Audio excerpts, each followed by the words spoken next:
Yang terhormat Ibu Widya selaku pembimbing serta pengajar pelajaran biologi dan teman-teman kelas 10 MIPA 4 yang berbahagia. Puji syukur, marilah kita panjatkan kepada Allah Subhanahu wa Ta'ala atas rahmat berupa kesehatan sehingga kita bisa berkumpul di Zoom meeting kali ini. Walaupun secara online, tetapi itu tidak menghilangkan semangat kami untuk mempresentasikan hasil kerjasama kami. Tak lupa juga sholawat serta salam semoga tetap tercurahkan kepada junjungan kita Rasulullah SAW. Pada hari ini, saya Nadia Anugrah sebagai moderator yang akan memandu kegiatan diskusi. Topik yang akan kita bicarakan mengenai ekosistem dan perubahan lingkungan di benua Afrika. Sebelum diskusi dimulai, saya akan memperkenalkan anggota kelompok 3, yaitu Lutfia Alaya sebagai host, Farid Indra dan Salma Auliandra sebagai penyaji, Faradila Silva dan Ida Najwa sebagai pembahas. Susunan kegiatan diskusi yang akan kita lakukan diantaranya, pertama pembukaan, kedua penyajian materi dari kelompok penyaji, ketiga sesi tanya jawab dari penyaji, pembahas, dan peserta. Keempat, penutup. Kelima, masukan dari Bu Widya selaku pembimbing dan pengajar pelajaran biologi. Acara yang pertama yaitu pembukaan. Marilah kita bersama-sama mengucap basmalah. Saya akan membacakan peraturannya. Pertama, selama diskusi panel daring berlangsung, diharapkan semua menonaktifkan mikrofonnya, kecuali jika saya memberi kesempatan untuk berbicara. Kedua, untuk pembahas dan peserta bisa langsung memberikan pertanyaan dengan mengaktifkan kamera dan audio saat waktu sesi tanya-jawab antara penguji, pembahas, dan peserta. Ketiga, diharap semua yang hadir di Zoom ini mematuhi peraturan yang saya sampaikan. Kita akan masuki acara selanjutnya, yaitu penyajian materi. Saya memberi kesempatan kepada penyaji untuk share screen dan menyampaikan hasil diskusinya.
Sebelum kita membahas tentang materinya, kita akan melihat video tentang benua Afrika terlebih dahulu.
Mohon maaf untuk suaranya ada kendala.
Selanjutnya kita akan melihat peta dari benua Afrika.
Yang pertama kita akan membahas bioma sabana. Sabana adalah padang rumput yang dipenuhi oleh semak atau perdu dan diselingi oleh beberapa jenis pohon yang tumbuh menyebar. Curah hujannya antara 100 mm dan 150 mm-nya per tahun. Iklimnya tidak terlalu kering untuk menjadi gurun pasir, tetapi juga tidak cukup basah untuk menjadi hutan. Suhu udaranya di daerah sabana tetap sama sepanjang tahun, yaitu hangat.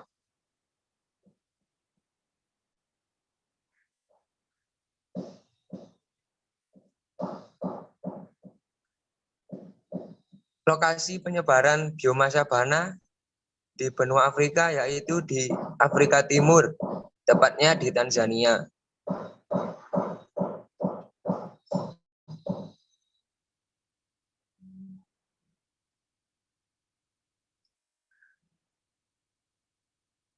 Yang kedua yaitu bioma gurun. Gurun adalah bioma yang sangat kering. Gurun sangat kering karena curah hujannya di bawah 250 mm per tahunnya. Uniknya, gurun cenderung punya cuaca yang ekstrim, yaitu sangat panas di siang hari, tetapi sangat dingin di malam hari. Kelembapan di daerah gurun juga sangat rendah, dan tanahnya sangat tandus, karena tidak bisa menyimpan air. Tumbuhan yang tumbuh di daerah gurun juga sangat sedikit, karena tidak banyak jenis tumbuhan yang bisa bertahan hidup.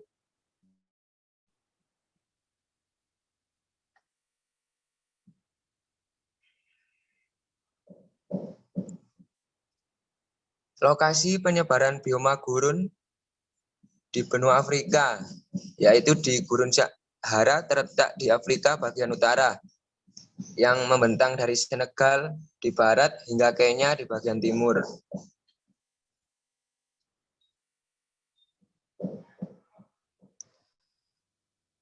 Yang ketiga, yaitu bioma hutan hujan tropis. Hutan hujan tropis adalah bioma yang memiliki keanekaragaman jenis tumbuhan dan hewan yang paling tinggi. Curah hujannya sepanjang tahunnya cukup. Selain itu, sinar matahari juga selalu ada di daerah ini, sehingga membuat pohon tumbuh tinggi dan lebat.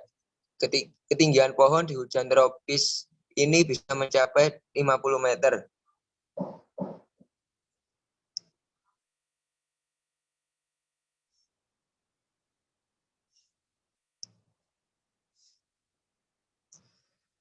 Lokasi penyebaran bioma hutan hujan tropis di benua Afrika yaitu di sekitar Sungai Kongo. Sisanya tersebar di Republik Kongo, Gabon, dan Kamerun. Dan juga terdapat di bagian barat Afrika, meliputi Ghana, Pantai Gading, Liberia, hingga ke bagian timur Sierra Leone.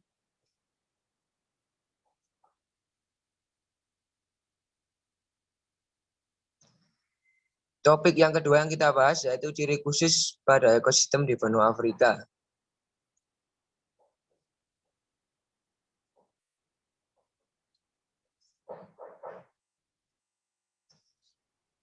Bioma sabana.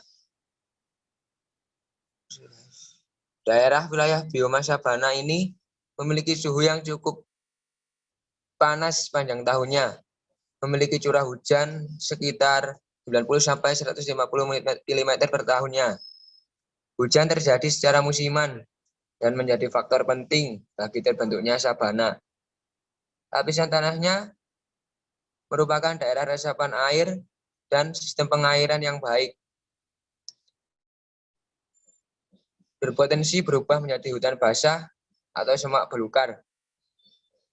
Pada umumnya, bioma sabana ini akan mengalami kekeringan yang panjang setiap tahunnya.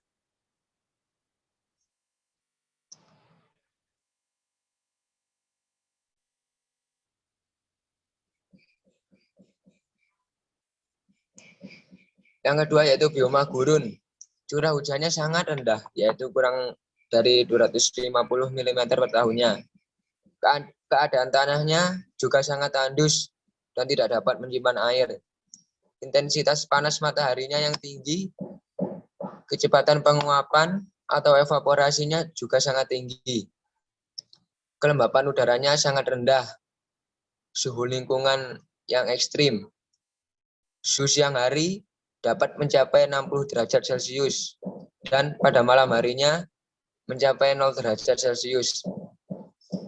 Tumbuhan yang hidup di daerah bioma gurun ini tergolong xerofit, yaitu memiliki ciri-ciri seperti mempunyai akar yang panjang, batang dan daunnya memiliki lapisan lilin yang berguna untuk mencegah penguapan. Dan terakhir, air tanahnya cenderung asin.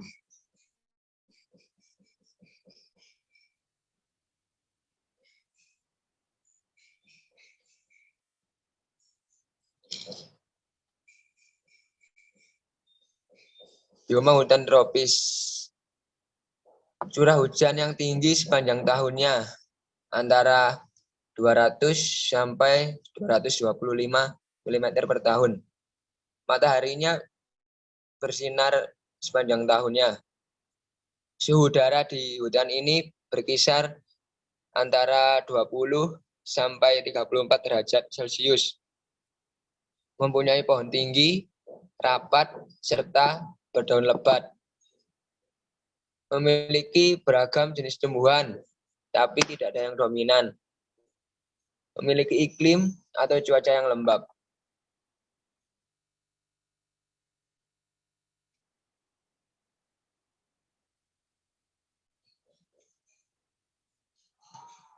Untuk topik selanjutnya, saya persilakan kepada Salma untuk menjelaskannya.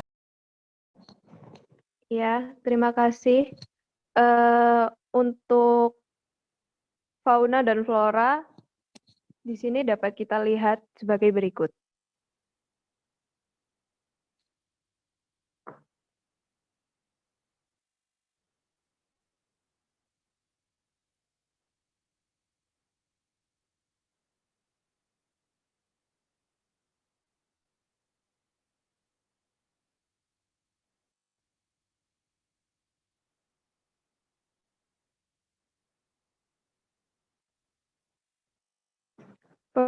Permisi untuk host-nya.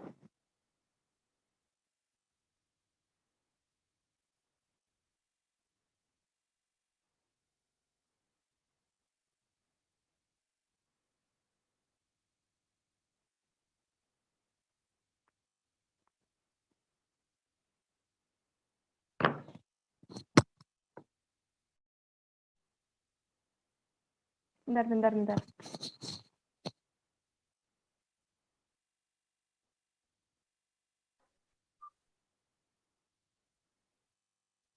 Jadi yang pertama ada fauna sabana.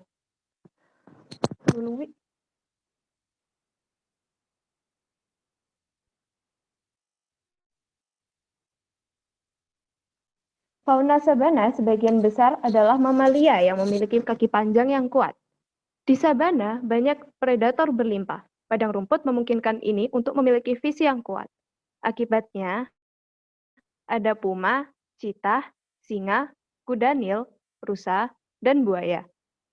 Untuk flora sabana, tumbuhan sabana memiliki akar yang menyimpan banyak air.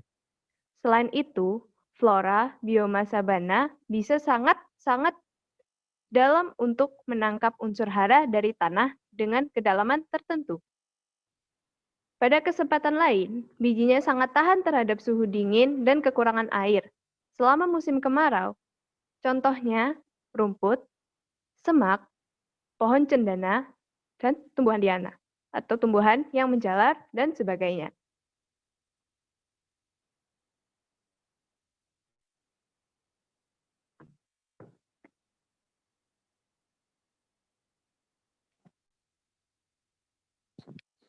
Yang kedua adalah fauna dan flora bioma gurun.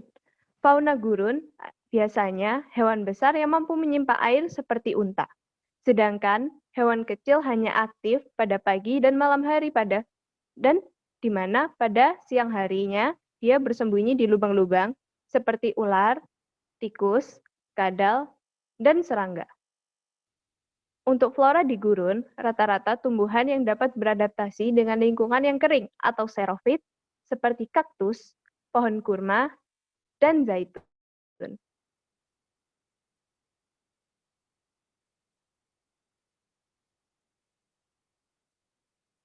Yang ketiga, kita ada flora, fauna di hutan tropis. Flora di hutan tropis memiliki lebih dari 8.000 spesies tumbuhan telah ditemukan di hutan hujan Afrika. Tanaman ini telah beradaptasi dengan lingkungan hutan yang sangat lembab, gelap, dan sering turun hujan. Tumbuhan yang hidup di bioma ini, misalnya contoh pohon kelapa, pohon kapuk, mahoni, dan banyak lainnya. Untuk fauna, hutan hujan Afrika adalah rumah bagi sejumlah hewan besar, mulai dari mamalia, burung, reptil, amfibi, hingga serangga. Beberapa hewan yang dapat hidup di bioma ini antara lain gorila gunung raksasa, monyet kolobus hitam, burung beo abu-abu Afrika, dan masih banyak lainnya.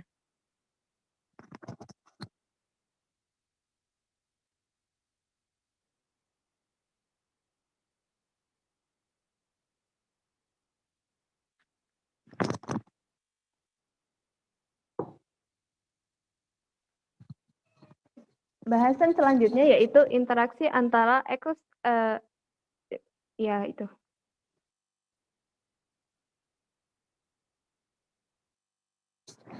Yang pertama ada simbiosis mutualisme, yaitu hubungan antara dua organisme yang berbeda jenis namun saling menguntungkan antara satu dengan yang lainnya. Contohnya adalah pohon akasia dan semut. Yang kedua, ada komensalisme, yaitu sebuah interaksi antara dua makhluk hidup yang menguntungkan salah satu organismenya, sementara organisme yang lain tidak dirugikan maupun tidak juga diuntungkan. Contohnya adalah hiu dan remora. Yang ketiga, yaitu simbiosis parasitisme. Parasitisme adalah ketergantungan yang terjadi ketika pihak yang satu mendapatkan keuntungan, namun merugikan pihak yang satunya lagi. Contohnya, nyamuk dan manusia.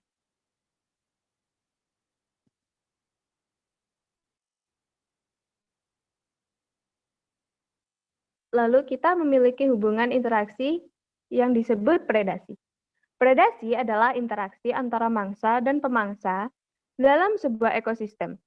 Interaksi ini menjaga keseimbangan jumlah pemangsa dan mangsa dari sebuah ekosistem. Contohnya adalah zebra dan singa di padang savana Afrika. Yang kelima, ada netralisme. Netralisme adalah simbiosis yang terjadi antara dua makhluk hidup, di mana kedua makhluk hidup tersebut tidak dirugikan maupun diuntungkan. Keduanya sangat netral, yaitu contohnya semut dan singa.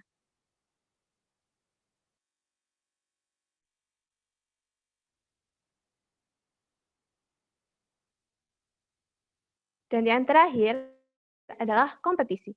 Kompetisi adalah interaksi antara dua makhluk hidup atau lebih yang dapat menyebabkan makhluk hidup tersebut mengalami kerugian. Contohnya interaksi antara singa untuk mempertahankan wilayahnya ataupun juga untuk mencari betinanya.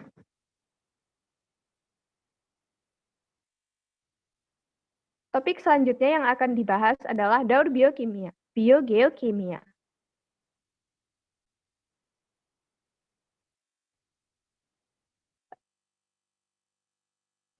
Daur biogeokimia Afrika karena Afrika memiliki suhu dan hawa yang kurang lebih rata-rata adalah panas. Yang paling utama adalah karbon, sulfur, nitrogen, dan juga fosfor. Yang pertama adalah karbon. Siklus karbon adalah proses perpindahan karbon melalui proses respirasi, makan, fotosintesis, transportasi, dan masih banyak lainnya.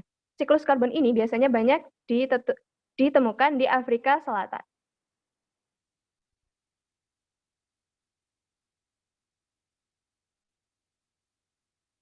Yang kedua adalah siklus nitrogen.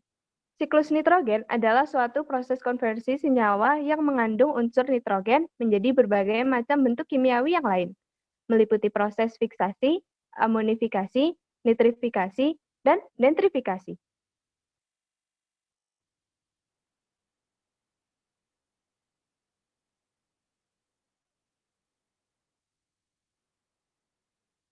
Untuk siklus fosfor menggambarkan transformasi dan translokasi fosfor dalam tanah, air, serta bahan organik hidup dan mati. Untuk siklus fosfor ini banyak ditemukan di Afrika bagian timur. Selatan, maafkan, selatan.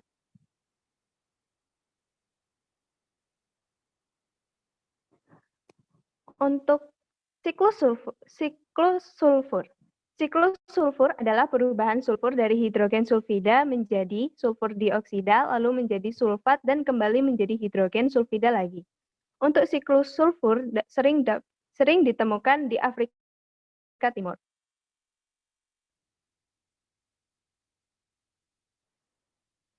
Terima kasih saya sebagai penyaji, terima kasih sudah mendengar dan meluangkan waktu.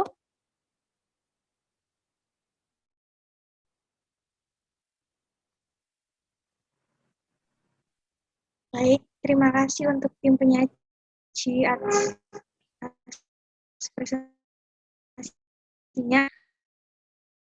Yaitu sesi tanya jawab dari penyaji, pembahas, dan peserta. Saya akan membacakan peraturannya. Pertama, saya akan memberi waktu untuk pembahas menanggapi penyaji, boleh kritik, saran, atau pertanyaan. Lalu saya beri waktu untuk 2 menit untuk penyaji berdiskusi jawabannya. Saya beri waktu untuk penyaji menanggapi pertanyaan dari pembahas. Lalu dilanjutkan pertanyaan oleh peserta. Peserta yang ingin bertanya diharap on cam dan on mic. Saya beri waktu 3 menit untuk penyaji berdiskusi jawabannya. Lalu setelah 3 menit, penyaji bisa langsung menanggapi. Baiklah, tim pembahas bisa langsung menanggapi tim penyaji.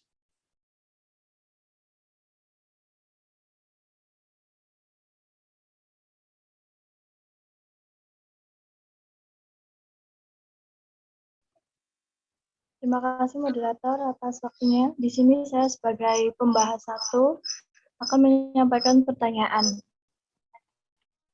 Mengapa air tanah di gurun cenderung asin? Terima kasih, saya kembali ke moderator.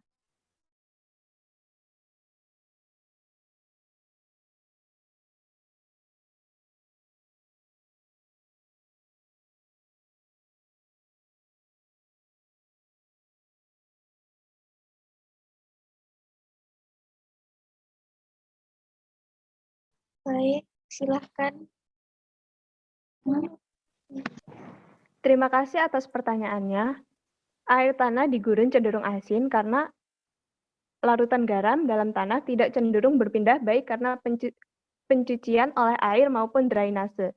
Drainase atau pengutusan sendiri adalah pembuangan massa air secara alami atau buatan dari permukaan atau bawah permukaan dari suatu tempat.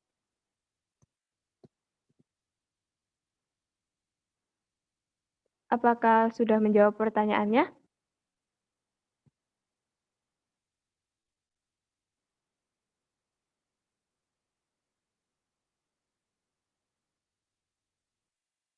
Baik, sudah.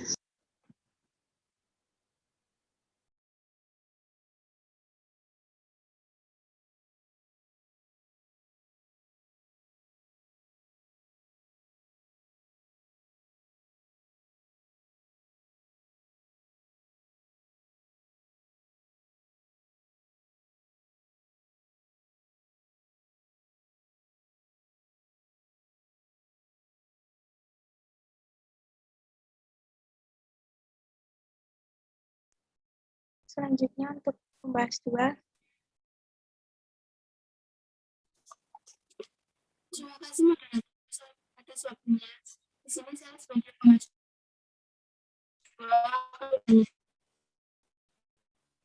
bagaimana bisa sebenarnya berpotensi menjadi demokrasi.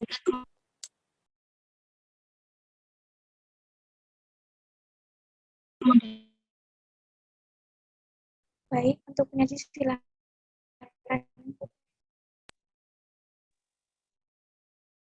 Saya akan menjawab pertanyaan di pembahas. Sabana dapat berubah menjadi hutan basah atau bahkan semak belukar jika curah hujannya itu di wilayah tinggi sekali. Jika curah hujan berubah menjadi sangat rendah, maka kemungkinan akan berubah menjadi semak belukar. Namun, jika curah hujan berubah menjadi sangat tinggi, maka kemungkinan akan berubah menjadi hutan basah. Hal ini menunjukkan bahwa keberadaan dan kelestarian padang sabana tergantung dari curah hujan dalam intensitas tertentu.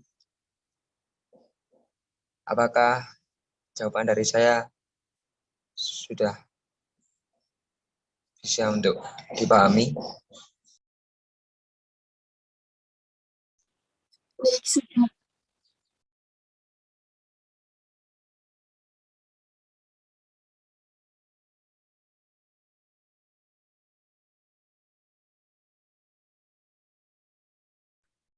Apa masih ada pertanyaan lagi?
Jika sudah ada pertanyaan lagi, saya akhiri sekian diskusi kelompok 3. Mari kita mengucapkan alhamdulillah. Saya sebagai moderator mohon maaf atas kesalahan saya. Wassalamualaikum warahmatullahi wabarakatuh.